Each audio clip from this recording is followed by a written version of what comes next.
I'm with the Chief Commercial Officer of Foamstream, Tom Hamilton, and we met last year, Tom, and from then it's been a busy time because last year you introduced a rent-to-buy scheme, which you saw as a sort of gateway to getting more machines out there and more foam in the ground.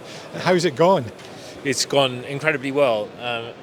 As we discussed last year, the problem with selling it to people with budgets, the kind of sales cycle can be a long time, and from kind of demo and people being really wowed by the results, there was always that lag. So it's commercially been really, really fantastic. It's also given clients a real opportunity to kind of trial it themselves.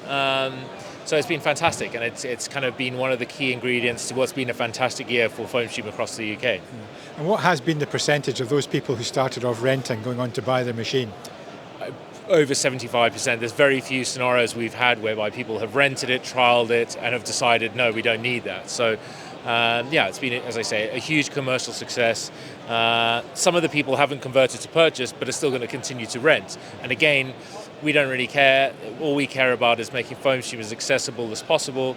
So the buy to rent, kind of reduction of core machinery pricing, has, as I say, led to a position whereby there's never been an easier time to adopt Foamstream, and we think that there's never been a more relevant time for Foamstream to be adopted, with the kind of ever-increasing change of perceptions on pesticide use and people wanting to, either electing to or being forced to stop using pesticides. So, Okay, now as a result of people buying or renting the machines, it's enabled some quite high-profile customers to get some Foamstream on the ground. Yeah, well, I mean, absolutely. And I suppose one of our kind of key growth areas have been in high-performance sport.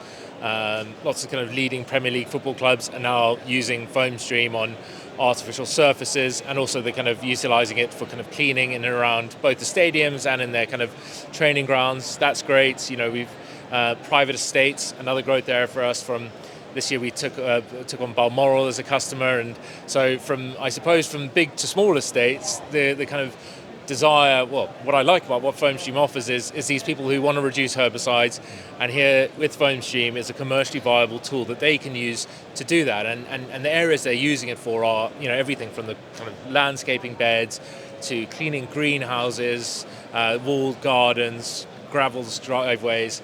So it's really, really fantastic. And now, do you think, you might be spilling the beans here, but did the King have any influence in buying the farm? I'd like to think so.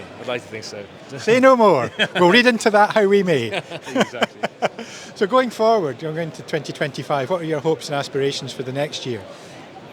What I really would like to see is a continuation of the amount of landscape contractors, small business owners. We've for a long time have had the big commercial companies, and it's great when they use our kit.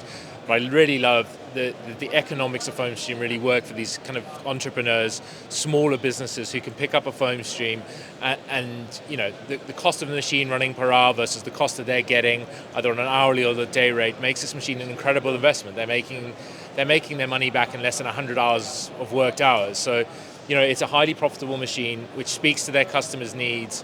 So I want to see a kind of real growth in groundswell in that small to medium-sized landscape contractors, making real money and adding Foamstream into their kind of tool of solutions that they're offering their customers.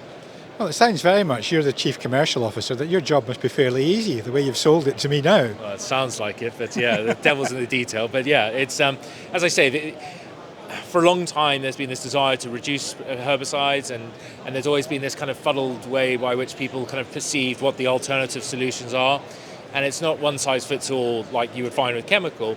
So the market's matured, people understand where certain things fit, and there's certainly Foamstream, we've kind of carved out our niche, which is becoming less and less of a niche, and as I say, becoming more and more of a kind of go-to solution for anyone who wants to either reduce spraying or stop spraying altogether.